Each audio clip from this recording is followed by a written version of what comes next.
Bonjour à tous.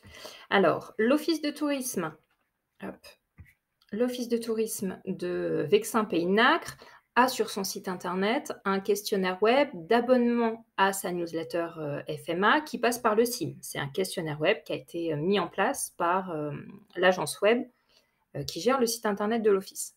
L'Office souhaite, lorsque un internaute s'abonne à la newsletter, qu'il y ait un email qui soit envoyé automatiquement donc à ce nouvel abonné pour lui confirmer son inscription à la newsletter.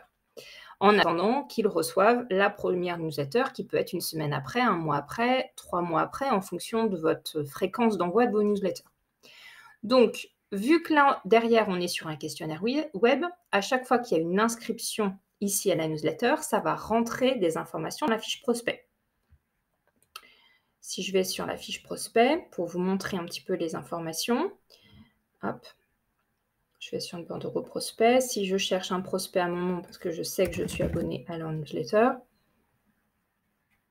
voilà. Donc, le fait d'enregistrer mon email ici va rentrer mon adresse mail et surtout va précocher toute cette zone-là qui est inscription à la newsletter FMA. Je m'inscris avec la date du jour.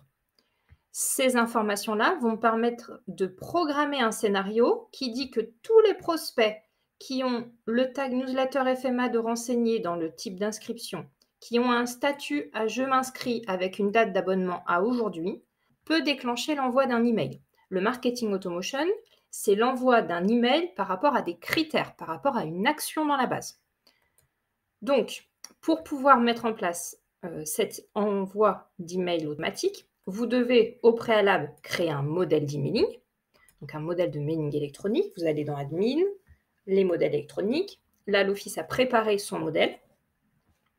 À la première étape, vous lui donnez un nom. Vous cochez que le modèle va être utilisé pour le marketing automation. C'est le seul cas où vous allez cocher cette petite case, seulement si vous l'utilisez pour le marketing automation. Et à l'étape 2, vous allez faire votre email de confirmation. Donc là, un petit message, une confirmation, une signature, voilà. Là, on n'est pas dans la newsletter, on est dans un email de confirmation. Une fois que ça, c'est fait, vous allez aller dans les outils, dans e-marketing, marketing automation. Vous en avez un qui est mis par défaut, vous ne vous inquiétez pas. Là, on va en créer un nouveau. On va lui donner un nom, donc c'est confirmation d'inscription à la newsletter FMA. On est sur l'OT Vexin Pays de Nacre. Newsletter.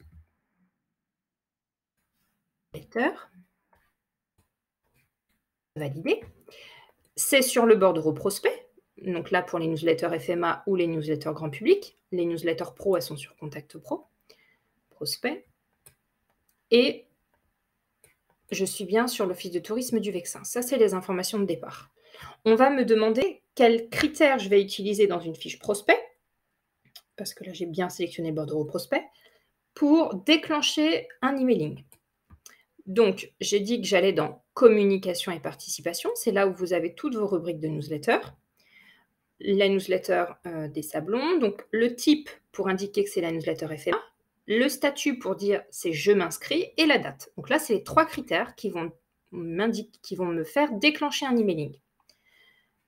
Je vais indiquer ensuite pour chacun de ces critères la valeur qu'il faudra qu'il soit renseigné pour que ça déclenche après mon emailing.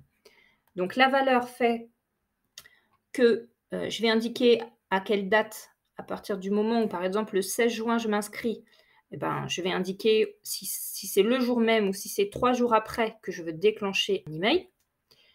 Je vais indiquer la valeur que j'attends pour statut. Donc, je veux des statuts « je m'inscris » et je veux uniquement pour la newsletter FMA. Donc, je sélectionne ces 3 informations-là, ces 3 critères. Et là, je vais indiquer, à partir du moment où la personne s'inscrit, je veux que le jour même, elle reçoive un email de confirmation. On pourrait très bien avoir des actions où je veux envoyer cet email-là une semaine après, par exemple, ou 3 jours après. Le statut, je veux l'envoyer que aux personnes qui sont indiquées inscrites. Et le type d'inscription, là, on est uniquement pour les personnes inscrites à la newsletter FMA. Donc, mon prospect, si il s'inscrit à la newsletter FMA, eh ben, le jour J, il recevra un email. Le contexte, pour l'instant, il n'est pas géré. C'est lorsque on veut faire, par exemple, un email spécifique si la météo est bonne, et s'il pleuvait, faire un autre type de mailing. Donc là, on est sur un outil encore un peu plus poussé. Là, on n'en est pas là, une confirmation d'inscription, qu'il pleuve ou qu'il fasse beau, on l'envoie. Le mailing, là, je vais avoir uniquement les 3 modèles d'email où j'ai coché la petite case marketing qui vont remonter pour ne pas avoir les 50 modèles de newsletter que j'utilise en temps normal.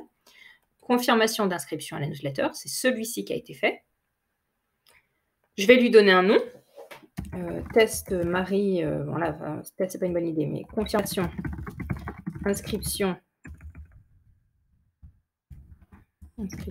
newsletter. Il faudra lui trouver un petit nom un peu plus sympa. Hein. Merci pour votre abonnement. Bientôt dans votre boîte aux lettres. Enfin, voilà, trouver un petit message. Hein. Là, c'est pour faire l'exercice. Vous allez indiquer si c'est ma structure, donc contact@officedetourisme.com, qui est l'expéditeur de l'email, ou si c'est, si je clique dessus, moi. Donc là, ça pourrait être marie.breu@wastourisme.com. C'est celui qui crée le scénario de marketing automation, l'utilisateur qui crée le compte, qui serait l'utilisateur. Ici, vous n'avez pas, comme dans les modèles d'emailing, la possibilité de choisir la personne de votre structure qui serait l'expéditeur, en fait. Si jamais c'est une personne de service commercial, il faudrait se connecter avec son compte utilisateur pour que ça puisse être, elle, l'expéditrice de la structure.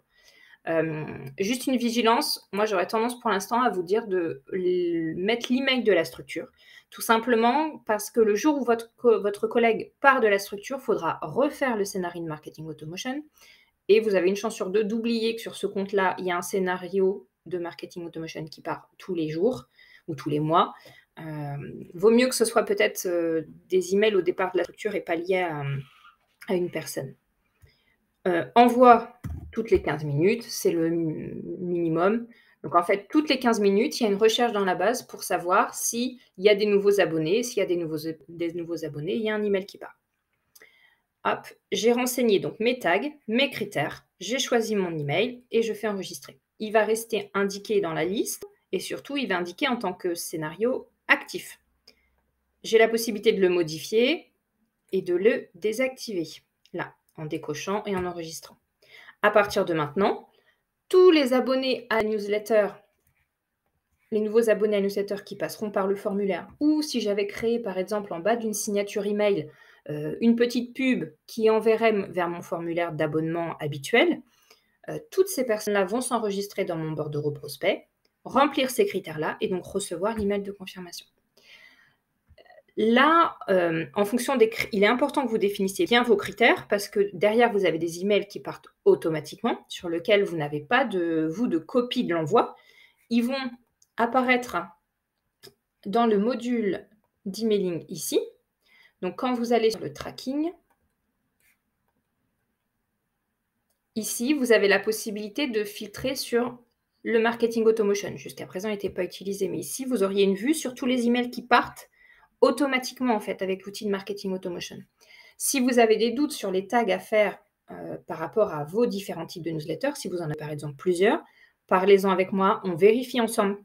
On fait un test sur le premier avant de se lancer. Là, vous y pensez parce que c'est votre première, mais au fur et à mesure du temps, vous n'allez plus penser à ces emails qui partent automatiquement. Donc, c'est important de faire un email qui soit assez générique et qui va vivre dans le temps, et peut-être de vous mettre un mémo tous les 6 mois ou 1 an, de regarder ce qui part avec le marketing automation si vous vous mettez à l'utiliser, pour ne pas avoir des emails qui partent et qui seraient obsolètes. Donc n'hésitez pas à échanger avec moi sur les différents scénarios qu'on peut mettre en place, parce que ça reste de l'envoi qui peut être massif si vous faites mal vos critères. Donc voilà, n'hésitez pas, on est là pour échanger et préparer tout ça avec vous. Bonne journée.